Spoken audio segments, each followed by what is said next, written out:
Salut, te voici actuellement sur la chaîne YouTube Snapstar. Sur cette chaîne, tu retrouveras tous les plus gros clashs de Snapchat et tous les plus gros buzz du moment. Surtout, n'hésite pas à t'abonner tout en activant la cloche des notifications pour ne rien rater du contenu exclusif de cette chaîne. Et oui, sur cette chaîne, tu retrouveras du contenu qui n'est disponible nulle part ailleurs. Sur ce, je te laisse avec la vidéo. Bon visionnage. Comme vous avez pu le remarquer en regardant le titre et la miniature de cette vidéo, aujourd'hui nous allons principalement parler de Giuseppa. Vous devez certainement tous la connaître. Giuseppa, c'est une candidate emblématique de la télé-réalité française et plus précisément du cross. Comme vous le savez, Giuseppa est une femme qui a un très fort caractère et c'est pour cela que Nabil El Mouni l'a critiquée. Dans cette vidéo, Giuseppa est furieuse et elle a décidé d'enfin répondre à toutes les critiques. En effet, la jolie femme ne comprend absolument pas le comportement de certains blogueurs et c'est pour cela qu'elle leur a remis les idées en place. Je vous laisse sans plus tarder avec tous ces clashs et pensez que vous pouvez suivre notre compte TikTok, le lien est dans la description de cette vidéo. On a fait un sans transition, je me suis maquillée aujourd'hui, j'avais un réel à tourner et je pense que je vais aussi tourner la vidéo YouTube sur le FAQ de ma grossesse. Donc voilà, en tout cas j'espère que vous allez bien. Je vous avoue que pour ceux qui veulent suivre un petit peu plus de mon quotidien, je suis plus du Instagram. Mais j'essaye quand même de faire des stories sur Snap. Mais c'est vrai que j'y pense pas du tout. Et pourtant je devrais parce que je trouve que c'est encore plus... Je trouve que c'est plus spontané Snap, encore plus que Insta. Mais j'ai pas le réflexe. Enfin, en tout cas, je l'ai plus. Parce que c'est vrai que pendant un moment, je snappais beaucoup. Et j'ai pas envie forcément de mettre toutes les stories que je mets sur Insta sur Snap parce que je me dis que c'est peut-être les mêmes personnes qui me suivent. Ou alors peut-être pas. Et dans ce cas-là, au moins je peux mettre les mêmes stories que Insta sur Snap si jamais vous avez pas Insta. Bref, dites-moi.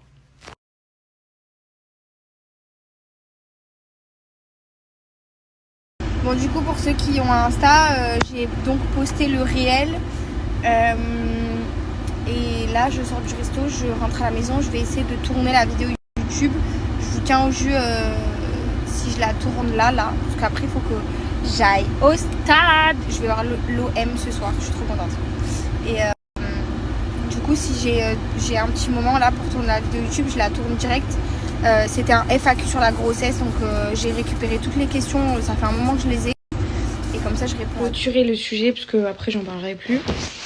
Juste pour dire que en plus je vois certains messages. Je sais que ça ne concerne pas que les personnalités publiques, ça concerne toutes les futures mamans, jeunes en l'occurrence, même des fois pas forcément, où tout le monde s'obstine absolument à devoir donner des conseils d'une certaine manière aux couples, aux mamans qui attendent leur premier enfant. Au bout d'un moment, en fait, il faut arrêter ça. Genre, stop, les amis, la famille, les parents, les beaux-parents.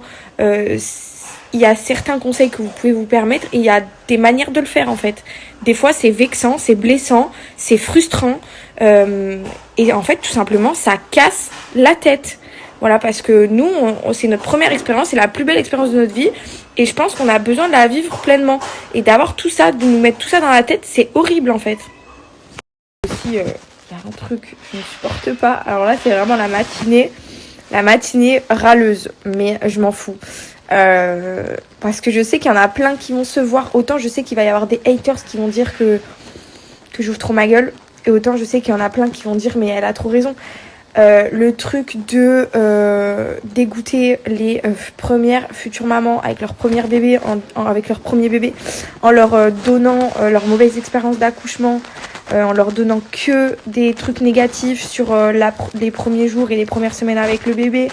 Genre vraiment vous êtes là en fait que pour essayer de nous dégoûter. J'ai l'impression genre ouais moi c'était horrible, moi je suis trop fatiguée, je dors pas. Oui mais ça on le sait hein, on s'en doute. Si je pense que c'était si difficile, il y aurait pas autant d'enfants sur terre et les familles ne referaient pas autant d'enfants à chaque fois. Oui c'est difficile mais arrêtez d'oublier de préciser. Vous donnez votre expérience, vous oubliez de préciser que ça reste une expérience incroyable d'être enceinte malgré les difficultés. Aussi de relativiser sur certaines femmes qui ne peuvent pas avoir d'enfants en l'occurrence, qui ont énormément de difficultés à pouvoir en avoir et qui en désirent plus que tout. Et aussi, vous oubliez que ça reste la plus belle chose au monde, de donner la vie et de porter son enfant, d'avoir un enfant. Parce qu'en fait, si on vous écoute, c'est la mort. En fait, c'est la mort d'avoir un enfant. Genre, ok, je sais que c'est difficile, on en est toutes conscientes, mais arrêtez d'essayer de nous gâcher notre bonheur. Genre, quand moi je dis, non, moi je suis sur un nuage, moi je veux vivre mon expérience, ah ouais, bah tu verras comment ça va être dur, tu diras plus ça quand ta fille elle sera là. Oh, ça m'énerve. Ah, ça m'énerve, ça me tend. Franchement, pourquoi vous faites ça? Après moi perso, quand on me raconte les mauvaises expériences d'accouchement et tout, ça me dérange pas du tout parce que je sais qu'il y a certaines personnes qui le font pas. Et autant je parle pas que des personnes sur les réseaux là. Hein. Franchement, ça concerne pas les gens des réseaux, ça concerne vraiment l'être humain. Genre c'est vraiment les gens en général. Autant avoir les mauvaises expériences d'accouchement, je trouve que c'est bien parce que ça te permet aussi de pas trop ça peut te conditionner un petit peu à t'attendre au pire pour ne pas trop être déçu si jamais il y a des problèmes. Donc je pense que c'est pas non plus trop mal. Mais essayez de préciser quand même que ça reste incroyable. Parce que malgré les difficultés, on donne la vie. Donc voilà, essayez de relativiser quoi. Parce que franchement, vous cassez la tête. On est sur un nuage, on essaye de relativiser, de voir le positif dans le négatif. Et vous arrivez, vous nous cassez notre délire quoi. Franchement, c'est pas cool. Donc faites des efforts. Et je parle en général, hein, la famille, les amis. C'est vrai que de base, je suis pas forcément dans quelqu'un qui a besoin de voir beaucoup ses copines. J'appelle souvent mes copines, on est proches avec mes copines. Mais ça me dérange pas de pas les voir régulièrement. On est toutes à peu près en couple, dans nos vies. Certaines ont des enfants, donc c'est vrai qu'on se suit pas mal. Mais c'est vrai que j'ai quand même besoin d'avoir du temps avec mes copines quand même de temps en temps. Mais pas tout le temps. On approche les 2 ans. Ça ne fait pas encore 2 ans, mais bientôt. C'est vrai qu'il n'y a pas... il y a beaucoup de mamans qui m'ont envoyé des messages, de femmes enceintes, qui n'avaient pas beaucoup d'échographie, qui en ont tous les trimestres. Et en fait, moi, je suis suivie... du coup, j'ai au moins une échographie par mois, minimum. Après, je pense que c'est propre à chacun parce que moi, perso, je paye quand même les rendez-vous gynéco. Et c'est vrai que ça coûte quand même un bras. Donc je pense que ça dépend des personnes. Je sais pas, je sais pas pourquoi j'ai autant d'échographies. En tout cas, moi, ce qui est sûr, c'est que ma gynéco, tous les mois, elle me fait une écho. J'ai toujours... je suis suivie régulièrement.